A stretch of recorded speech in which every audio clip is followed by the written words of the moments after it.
அப்போஸ்தலர் 18ஆம் அதிகாரம். அதன் பின்பு பவுல் அத்தனை பட்டணத்தை விட்டு கொரிந்து பட்டணத்துக்கு வந்து, யூதர் எல்லாரும் ரோமபுரியை விட்டு போகும்படி கிலவுதியுராயன் கட்டளையிட்டபடியினாலே, இத்தாலியாவில் இருந்து புதிதாய் வந்திருந்த பொந்து தேசத்தானாகிய ஆக்கில்லா என்னும் நாமமுள்ள ஒரு யூதனையும் அவன் மனைவியாகிய பிரிஸ்கில்லாளையும் அங்கே கண்டு அவர்களிடத்திற்கு போனான். அவர்கள் கூடாரம் பண்ணுகிற தொழிலாளிகளாயிருந்தார்கள். தானும் அந்த தொழில் செய்கிறவனானபடியினாலே அவர்களிடத்தில் தங்கி வேலை செய்து கொண்டு வந்தான். ஓய்வு நாள் தோறும் அவன் ஜெப ஆலயத்திலே சம்பாசனை பண்ணி யூதருக்கும் கிரேக்கருக்கும் புத்தி சொன்னான்.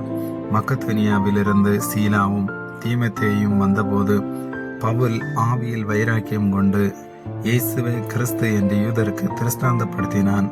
அவர்கள் எதிர்த்து நின்று தூசித்த போது அவன் தன் வஸ்திரங்களை உதறி, உங்கள் இரத்தப்பழி உங்கள் தலையின் மேல் இருக்கும், நான் சுத்தமாயிருக்கிறேன், இது முதல் புறஜாதியாரிடத்திற்கு போகிறேன் என்று அவர்களுடனே சொல்லி